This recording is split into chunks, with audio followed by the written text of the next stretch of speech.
Good morning students. ಈಗಾಗಲೇ ಕರ್ನಾಟಕ ಇತಿಹಾಸದ ಆರಂಭಿಕ ಅಧ್ಯಾಯವಾದಂಥ ವಿಜಯನಗರದ ಬಗ್ಗೆ ಅಧ್ಯಯನ ನಡೆಸ್ತಾ ಇದ್ವಿ. ಆ ವಿಜಯನಗರ ಸ್ಥಾಪನೆ, ಅವುಗಳಿಗೆ ಸಂಬಂಧಪಟ್ಟ ಹಾಗೆ ಕೆಲವೊಂದಿಷ್ಟು ಮಾಹಿತಿಗಳನ್ನ ನಾನು ನೀಡಿದ್ದೀನಿ. ಅದೇ ರೀತಿಯಾಗಿ ಕೃಷ್ಣದೇವರಾಯನ ಬಗ್ಗೆ ಅಧ್ಯಯನ ನಡೆಸ್ತಾ ಇದ್ವಿ. ಕ್ರಿಸ್ತಶಕ 1509ರಿಂದ ಕ್ರಿಸ್ತಶಕ 1529 ಅಥವಾ 30ವರೆಗೆ ಆಳ್ವಿಕೆ ನಡೆಸಿದಂಥ ವಿಜಯನಗರ ಸಾಮ್ರಾಜ್ಯದ ಶ್ರೇಷ್ಠ ದೊರೆಯಾದ ಕೃಷ್ಣದೇವರಾಯನ ಬಗ್ಗೆ ಅಧ್ಯಯನ ನಡೆಸ್ತಾ ಇದ್ವಿ. ಈಗಾಗಲೇ ರೋಮನ್ ನಂಬರ್ 1 ಪೀಠಿಕೆ ಇಂಟ್ರಡಕ್ಷನ್, ದಕ್ಷಿಣ ಭಾರತ ಕಂಡಂಥ ಒಬ್ಬ ಶ್ರೇಷ್ಠ ದೊರೆ ಯಾವ ರೀತಿ ಇದ್ದ ಅನ್ನೋದ್ರ ಬಗ್ಗೆ ಸ್ವಲ್ಪ ಸಂಪೂರ್ಣ ಒಂದು ಲಘು ಪರಿಚಯವನ್ನು ನಾನು ಅದರಲ್ಲಿ ರೀತಿಯಾಗಿ ಪರಿಚಯ ಮಾಡಿಕೊಟ್ಟಿದ್ದೀನಿ. ಇನ್ನು ರೋಮನ್ ನಂಬರ್ 2 ಅಂದಿನ ರಾಜಕೀಯ ಪರಿಸ್ಥಿತಿ ಯಾವ ರೀತಿ ಇತ್ತು ಅನ್ನೋದ್ರ ಬಗ್ಗೆ ಕೂಡ ನಾನು ಪರಿಚಯ ಮಾಡಿಕೊಟ್ಟಿದ್ದೀನಿ. ರೋಮನ್ ನಂಬರ್ 3 ಸಿಂಹಾಸನಾರೋಹಣ ಯಾವ ರೀತಿಯಾಗಿತ್ತು, ಅಧಿಕಾರಕ್ಕೆ ಬಂದ ಎನ್ನುವುದ್ರ ಬಗ್ಗೆ ಕೂಡ ಒಂದು ಅಲ್ಲಿ ನಡೆದಂಥ ಒಂದು ವೃತ್ತ ಅಂತ ಅಥವಾ ಘಟನೆ ಬಗ್ಗೆ ಕೂಡ ನಾನು ಇವತ್ತು ನಿಮಗೆ ತಿಳಿಸಿದ್ದೀನಿ ಈಗಾಗಲೇ. ಇನ್ನು ರೋಮನ್ ನಂಬರ್ 4 ಸಾಧನೆಗಳು.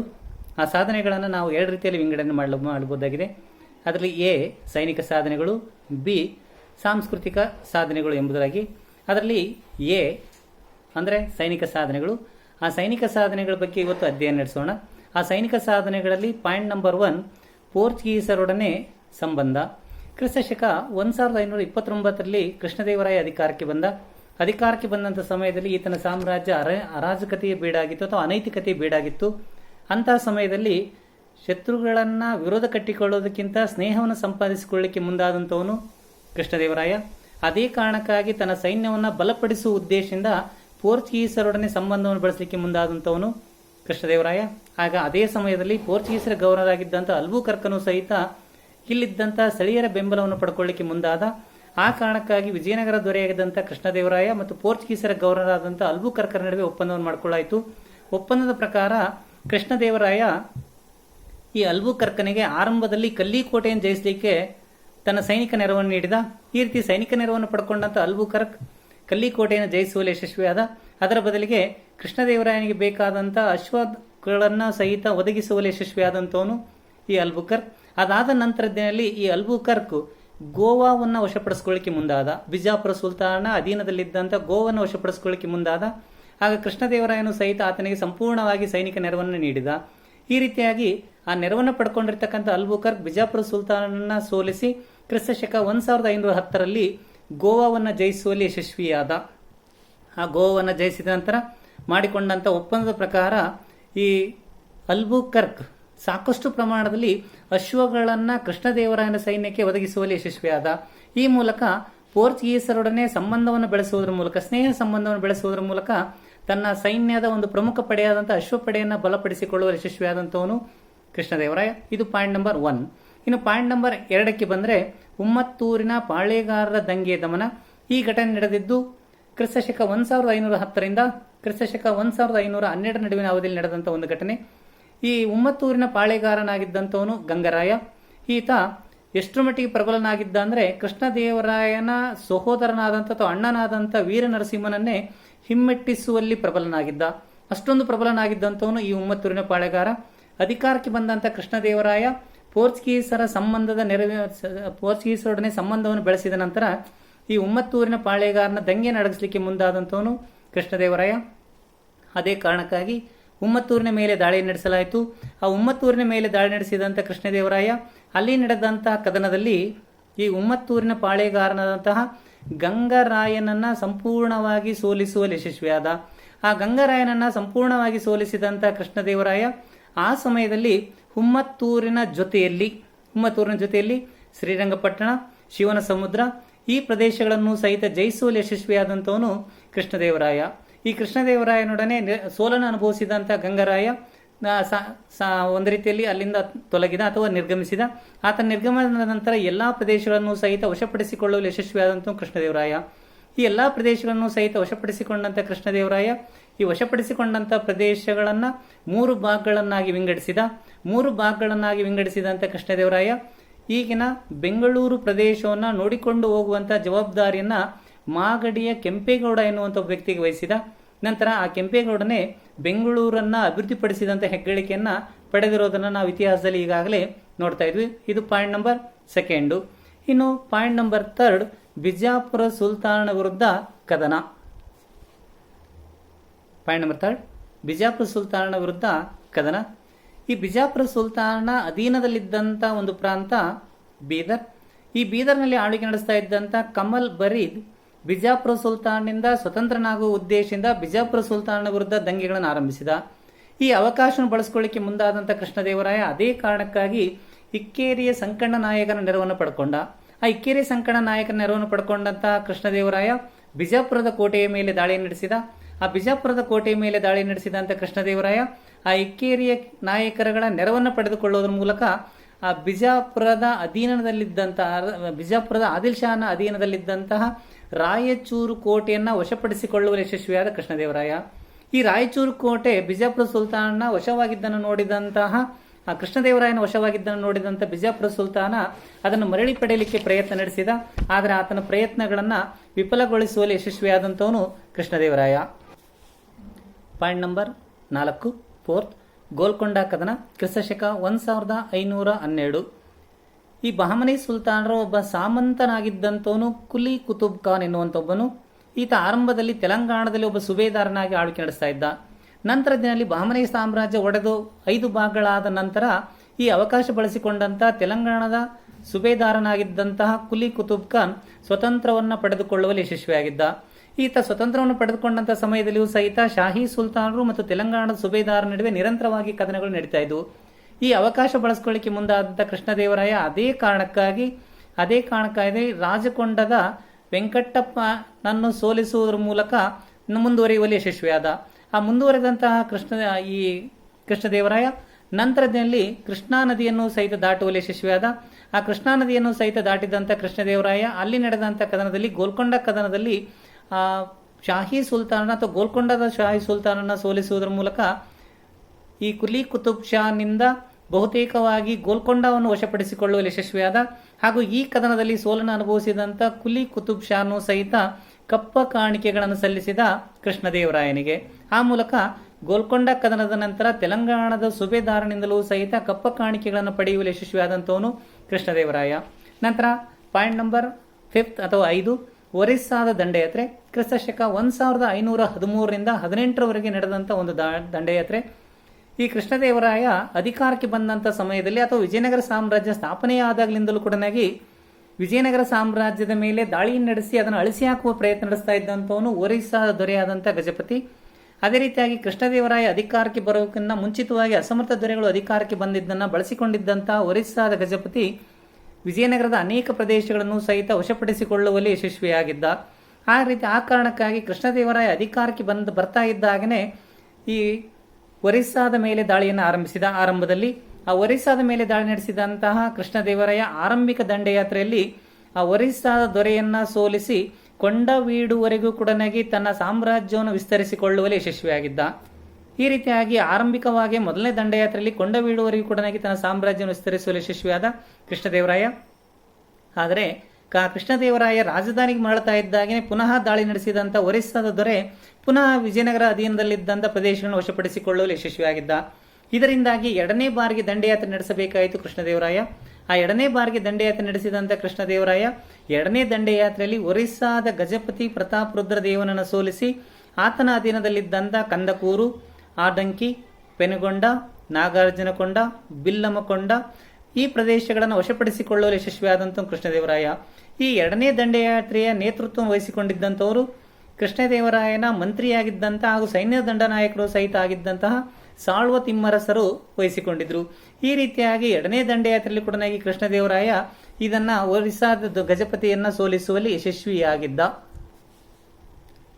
3ನೇ ದಂಡಯಾತ್ರೆ ಈ ಕೃಷ್ಣದೇವರಾಯನಿಂದ 2 ಬಾರಿ ಕದನಗಳಲ್ಲೂ ಸಹಿತ ಸೋತು ಹಿಮ್ಮೆಟ್ಟಿದಂಥ ಒರಿಸ್ಸಾದ ಗಜಪತಿ ಪುನಃ ಕೃಷ್ಣದೇವರಾಯನಿಗೆ ವಿರೋಧಗಳನ್ನು ವ್ಯಕ್ತಪಡಿಸಲಿಕ್ಕೆ ಆರಂಭಿಸಿದ.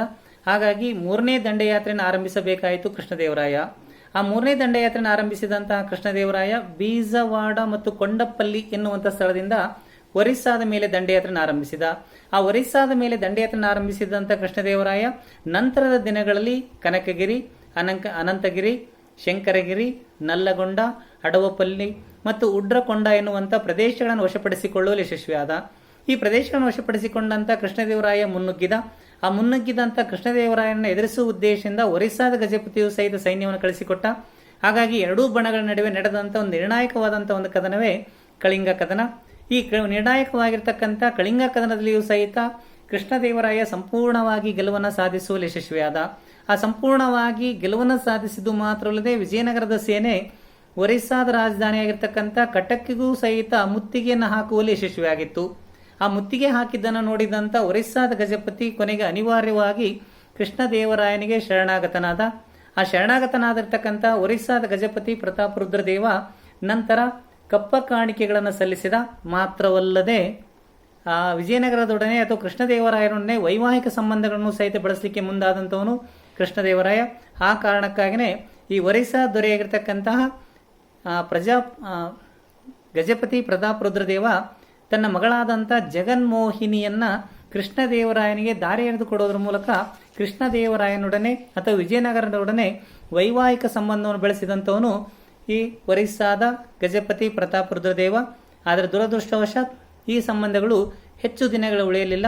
ಪುನಃ ಎರಡೂ ಮನೆತನ ನಡುವೆ ವೈಷಮ್ಯಗಳು ಮುಂದುವರೆದಿರುವುದನ್ನು ನಾವು ನೋಡಬಹುದಾಗಿದೆ. ಇನ್ನು ಪಾಯಿಂಟ್ ನಂಬರ್ 6ಕ್ಕೆ ಬಂದಿರೋ 6th ಜಮಖಂಡಿ ಕದನ. ಇದು ಆರಂಭದಲ್ಲಿ ವಿಜಯನಗರದ ಅಧೀನದಲ್ಲಿದ್ದಂಥ ಒಂದು ಪ್ರದೇಶವಾದರೂ ಸಹಿತ ನಂತರದ ದಿನಗಳಲ್ಲಿ ಬಿಜಾಪುರ ಸುಲ್ತಾನದನ್ನು ವಶಪಡಿಸಿಕೊಳ್ಳುವಲ್ಲಿ ಯಶಸ್ವಿಯಾಗಿದ್ದ. ಆದ್ದರಿಂದಾಗಿ ಅಧಿಕಾರಕ್ಕೆ ಬಂದಿರತಕ್ಕಂಥ ಕೃಷ್ಣದೇವರಾಯ ತನ್ನ ಸಾಮ್ರಾಜ್ಯವನ್ನು ಬಲಪಡಿಸಿಕೊಂಡ ನಂತರ ಜಮಖಂಡಿ ಎನ್ನುವಂಥ ಪ್ರದೇಶವನ್ನು ಸಹಿತ ಜಯಿಸಲಿಕ್ಕೆ ಮುಂದಾದ. ಆ ಜಮಖಂಡಿಯನ್ನು ಜಯಿಸಲಿಕ್ಕೆ ಮುಂದಾದಂಥ ಕೃಷ್ಣದೇವರಾಯ ಅದೇ ಕಾರಣಕ್ಕಾಗಿ ಪೋರ್ಚುಗೀಸರ ಜೊತೆಯಲ್ಲಿ ಇಕ್ಕೇರಿಯ ಸದಾಶಿವ ನಾಯಕರ ನೆರವನ್ನು ಸಹಿತ ಪಡೆದುಕೊಂಡ. ಈ ರೀತಿಯಾಗಿ ಒಬ್ಬರ ನೆರವನ್ನು ಪಡೆದುಕೊಂಡಂಥ ಕೃಷ್ಣದೇವರಾಯ ನಂತರ ಜಮಖಂಡಿಯ ಮೇಲೆ ದಾಳಿ ನಡೆಸಿದ.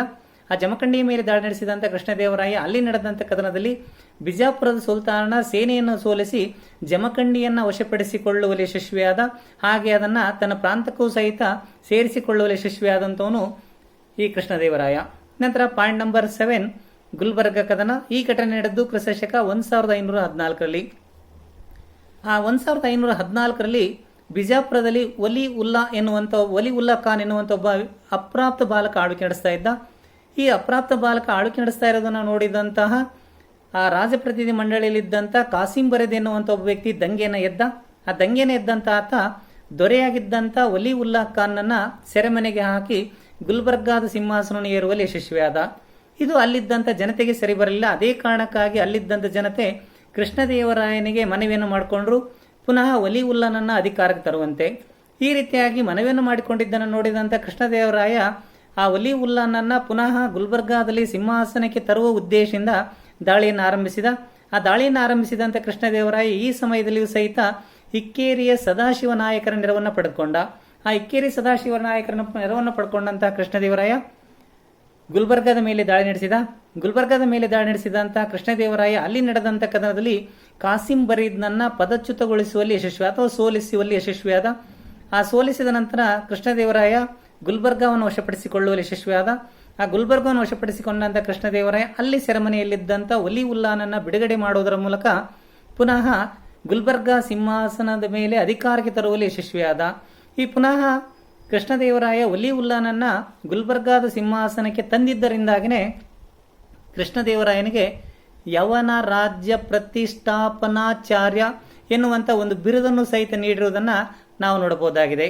ಕೃಷ್ಣದೇವರಾಯನಿಗೆ ಯವನ ರಾಜ್ಯ ಪ್ರತಿಷ್ಠಾಪನಾಚಾರ್ಯ ಎನ್ನುವಂಥ ಬಿರುದನ್ನು ನೀಡಲಾಯಿತು. ಆ ವಲಿ ಉಲ್ಲಾನನ್ನ ಪುನಃ ಗುಲ್ಬರ್ಗಾದ ಸಿಂಹಾಸನಕ್ಕೆ ತಂದಿದ್ದರಿಂದಾಗಿ.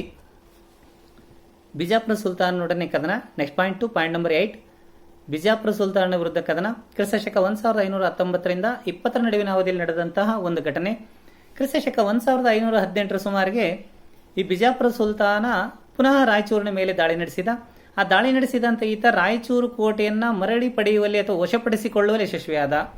ಈತ ವಶಪಡಿಸಿಕೊಂಡಿದ್ದನ್ನು ನೋಡಿದಂಥ ಕೃಷ್ಣದೇವರಾಯ ತನ್ನ ಮಂತ್ರಿಗಳಾದಂಥ ಹಾಗೂ ದಂಡನಾಯಕರಾದಂತಹ ಸಾಳ್ವ ತಿಮ್ಮರಸರ ನೇತೃತ್ವದಲ್ಲಿ ರಾಯಚೂರಿನ ಮೇಲೆ ದಾಳಿ ನಡೆಸಿದ. ಆ ರಾಯಚೂರಿನ ಮೇಲೆ ದಾಳಿ ನಡೆಸಿದಂಥ ಕೃಷ್ಣದೇವರಾಯ ಅಲ್ಲಿ ನಡೆದಂಥ ಕದನದಲ್ಲಿ ಕೊನೆಗೆ ಆ ಬಿಜಾಪುರ ಸುಲ್ತಾನನನ್ನ ಸೋಲಿಸಿ ಆತನ ಅಧೀನದಲ್ಲಿದ್ದಂಥ ರಾಯಚೂರು ಕೋಟೆಯನ್ನು ವಶಪಡಿಸಿಕೊಳ್ಳುವಲ್ಲಿ ಯಶಸ್ವಿಯಾಗಿದ್ದ. ಹಾಗೆ ಸೋಲನ್ನು ಅನುಭವಿಸಿದಂಥ ಬಿಜಾಪುರ ಸುಲ್ತಾನನು ಸಹಿತ ಶರಣಾಗತನಾಗಿದ್ದ. ಆ ಶರಣಾಗತನಾದ ನಂತರ ರಾಯಚೂರು ಕೋಟೆಯನ್ನು ವಶಪಡಿಸಿಕೊಳ್ಳುವಲ್ಲಿ ಕೃಷ್ಣದೇವರಾಯ ಯಶಸ್ವಿಯಾದ. ಆದರೆ ಈ ಕದನ ಇಲ್ಲಿಗೆ ಮುಕ್ತಾಯವಾಗಲಿಲ್ಲ. ನಂತರ ದಿನದಲ್ಲಿ ಸ್ವಲ್ಪ ದಿನಗಳ ಕಾಲ ತಟಸ್ಥನಾಗಿದ್ದಂತಹ ಈ ಬಿಜಾಪುರ ಸುಲ್ತಾನ ಪುನಃ ರಾಯಚೂರಿನ ಮೇಲೆ ದಾಳಿಯನ್ನು ನಡೆಸಿದ. ಆ ಪುನಃ ರಾಯಚೂರಿನ ಮೇಲೆ ದಾಳಿ ನಡೆಸಿದಂಥ ಸಮಯದಲ್ಲಿ ಪುನಃ ಕೃಷ್ಣದೇವರಾಯ ಬಿಜಾಪುರ ಸುಲ್ತಾನ ಎದುರಿಸಿದ. ಆ ಬಿಜಾಪುರ ಸುಲ್ತಾನ್ ಎದುರಿಸಿದಂಥ ಕೃಷ್ಣದೇವರಾಯ ನಂತರ ನಡೆದಂತಹ ಈ ಕೆಂಬಾವಿ ಎನ್ನುವಂಥ ಸ್ಥಳದಲ್ಲಿ ನಡೆದಂಥ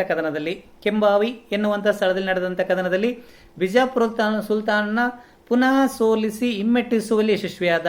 ಆ ಪುನಃ ಸೋಲಿಸಿ ಹಿಮ್ಮೆಟ್ಟಿಸುವುದರ ಮೂಲಕ ಆ ರಾಯಚೂರು ಕೋಟೆಯನ್ನು ಪುನಃ ಮರಳಿ ಅಥವಾ ತನ್ನಲ್ಲಿ ಇಟ್ಟುಕೊಳ್ಳಲು ಯಶಸ್ವಿಯಾದಂಥವನು ಕೃಷ್ಣದೇವರಾಯ. ನಂತರ ಪಾಯಿಂಟ್ ನಂಬರ್ 8, ಶ್ರೀಲಂಕಾದೊಡನೆ ಸಂಬಂಧ. ಆರಂಭದಲ್ಲಿ ಅಲ್ಲಿ ಕೃಷ್ಣದೇವರಾಯ ಆಳ್ವಿಕೆ ನಡೆಸ್ತಾ ಇದ್ದಂಥ ಸಮಯದಲ್ಲಿ ವಿಜಯಬಾಹು ಎನ್ನುವಂಥ ಒಬ್ಬ ದೊರೆ ಶ್ರೀಲಂಕಾದಲ್ಲಿ ಆಳ್ವಿಕೆ ನಡೆಸ್ತಾ ಇದ್ದ. ಅದಾದ ನಂತರದಲ್ಲಿ ವಿಜಯಬಾಹು ಆಳ್ವಿಕೆ ನಡೆಸ್ತಾ ಇದ್ದಂಥ ಸಮಯದಲ್ಲಿ ಭುವನೈಕ್ಯ ಬಾಹು ಎನ್ನುವಂಥ ಆತರ ಸಹೋದರ ದಂಗೆಯನ್ನು ಆರಂಭಿಸಿದ. ಆ ದಂಗೆಯನ್ನು ಆರಿಸಿ ವಿಜಯಬಾಹುವನ್ನು ಪದಚ್ಯುತಗೊಳಿಸಿ ಶ್ರೀಲಂಕಾದ ಸಿಂಹಾಸನವನ್ನು ಏರುವಲ್ಲಿ ಯಶಸ್ವಿಯಾದ. ಆಗ ವಿಜಯಬಾಹು ತನಗೆ ನೆರವು ನೀಡುವಂತೆ ಕೃಷ್ಣದೇವರಾಯನನ್ನು ಕೇಳಿಕೊಂಡಾಗ ಕೃಷ್ಣದೇವರಾಯ ಅಲ್ಲಿಗೆ ರಾಯಭಾರಿಯನ್ನು ಕಳಿಸಿಕೊಟ್ಟಿರ್ತಕ್ಕಂತಹ ಈ ಕೃಷ್ಣದೇವರಾಯನ ರಾಯಭಾರಿ ಭುವನೈಕ್ಯ ಬಾಹುವಿನೊಡನೆ ಮಾತುಕತೆಯನ್ನು ನಡೆಸಿದ ನಂತರದಲ್ಲಿ ಆ ಭುವನೈಕ್ಯ ಬಾಹುವನ್ನು ಮನವೊಲಿಸಿ ಪುನಃ ವಿಜಯಬಾಹುವನ್ನೇ ಆ ಶ್ರೀಲಂಕಾದ ಸಿಂಹಾಸನಕ್ಕೆ ತರುವಲ್ಲಿ ಯಶಸ್ವಿಯಾದಂಥವನು ಕೃಷ್ಣದೇವರಾಯ. ಇದರಿಂದಾಗಿ ಪುನಃ ಅಧಿಕಾರಕ್ಕೆ ಬಂದಂಥ ವಿಜಯಬಾಹು ಅದೇ ಕಾರಣಕ್ಕಾಗಿ ಕೃಷ್ಣದೇವರಾಯನಿಗೆ ಅನೇಕ ಉಡುಗೊರೆಗಳ ಜೊತೆಯಲ್ಲಿ ಕಪ್ಪ ಕಾಣಿಕೆಗಳನ್ನು ಸಹಿತ ಸಲ್ಲಿಸಿದ. ಆ ಮೂಲಕ ಕೃಷ್ಣದೇವರಾಯ ಬಹುತೇಕವಾಗಿ ಸಂಪೂರ್ಣ ದಕ್ಷಿಣ ಭಾರತದ ಜೊತೆಯಲ್ಲಿ ಶ್ರೀಲಂಕಾದ ಮೇಲೆಯೂ ಕೂಡ ನಿಯಂತ್ರಣವನ್ನು ಅಥವಾ ಹತೋಟಿಯನ್ನು ಸಾಧಿಸುವಲ್ಲಿ ಯಶಸ್ವಿಯಾದಂಥವನು ಈ ಕೃಷ್ಣ ದೇವರಾಯ. ಇನ್ನು ಪಾಯಿಂಟ್ ನಂಬರ್ ಬಿ, ಸಾಧನೆಗಳಲ್ಲಿ ಎ ರಾಜಕೀಯ ಸಾಧನೆಗಳು, ಬಿ ಇತರೆ ಸಾಧನೆಗಳು. ಹಾಗಾದರೆ ಬಿದಲ್ಲಿ ಇತರೆ ಸಾಧನೆಗಳಿಗೆ ಸಂಬಂಧಪಟ್ಟ ಹಾಗೆ ಕೃಷ್ಣದೇವರಾಯನ ಕಾಲದಲ್ಲಿ ಯಾವ್ಯಾವ ಇತರೆ ಸಾಧನೆಗಳು ಮೂಡಿ ಬಂದವು? ಧರ್ಮ ಆಗಿರ್ಬೋದು, ಸಾಹಿತ್ಯ ಆಗಿರ್ಬೋದು, ಕಲೆ ಮತ್ತು ವಾಸ್ತುಶಿಲ್ಪ ಆಗಿರ್ಬೋದು. ಇವುಗಳು ಎಷ್ಟರ ಮಟ್ಟಿಗೆ ಕೃಷ್ಣದೇವರಾಯ ಕೊಡುಗೆ ನೀಡಿದನೆ ಎನ್ನುವಂಥ ವಿಷಯಗಳನ್ನು ನಾವು ಮುಂದಿನ ತರಗತಿಯಲ್ಲಿ ನೋಡೋಣ. ಕೃಷ್ಣದೇವರಾಯನ ಇತರೆ ಸಾಧನೆಗಳು ಎನ್ನುವಂಥ ವಿಷಯದಲ್ಲಿ